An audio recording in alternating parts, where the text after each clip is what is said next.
ஆகும்போது நான் நல்லா சிகரெட்டுக்கு அடிமையாயிட்டேன். அதை என்னால விட முடியல. ஏன்னா உள்ள பயங்கர தாழ்வு மனப்பான்மை, வாழ்க்கையே போயிடுச்சு. அப்ப ஒரு நாள் ஒரு கோயிலுக்கு முன்பாக என்னுடைய அப்பா என்னை பிச்சை எடுக்க உட்கார வச்சுட்டாங்க. அப்ப எனக்கு வயசு 5 வயசு இருக்கும். அன்னைக்கு கார்ல வந்து ஒரு பணக்காரமா சென்னையில, இந்த பையனை ஏன் பிச்சை எடுக்க வைக்கிறீங்க, இந்த பையனை இந்த ஹாஸ்டல்ல சேர்த்துருங்க, ஒரு அட்ரஸ் கொடுத்துட்டு போயிட்டாங்க. அடுத்த நாள் என் தகப்பனார் என்னை கொண்டு போய் அந்த ஹாஸ்டல்ல சேர்த்தாரு. 12 வருஷம் ஹாஸ்டல்ல நான் படிச்சேன். நல்லா படிக்கணும் சின்ன பிள்ளைங்க, தயவு செய்து.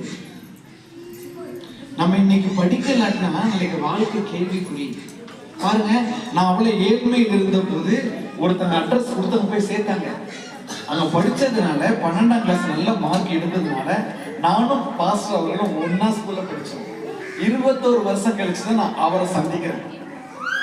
அப்படி இருக்கும்போது கவர்மெண்ட் எக்ஸாம்ல எழுதி கவர்மெண்ட் எனக்கு ஃப்ரீ சீட் கிடைச்சிச்சு. போய் நான் படிச்சேன். 4-5 வருஷம் படிச்சு முடிச்சு வந்தாச்சு. படிச்சு முடிச்சு வந்த பின்னாடி வாழ்க்கையில ரொம்ப வெறுமையா இருந்துச்சு. அப்பதான் ஆண்டவர் எப்படி வந்தாரு. நான் ஒரு இடத்துக்கு போயிருந்தேன். அப்படியே போய் நான் வெட்டி போட்டேன். கண்ணில் தனித்தனியா வருது, யாரையும் நான் பார்க்கல.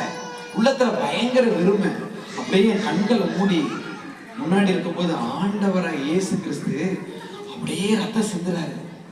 எனக்கு ஆண்டவர்னா யாருன்னு தெரியாது, இயேசு கிறிஸ்துன்னு தெரியாது. எனக்கு இவ்வளவு கயிறு கட்டியிருப்பாங்க, கழுத்துல இவ்வளவு கயிறு இருக்கும். குடும்பத்துல ஒவ்வொருத்தர் இறந்துக்கிட்டே போறாங்க.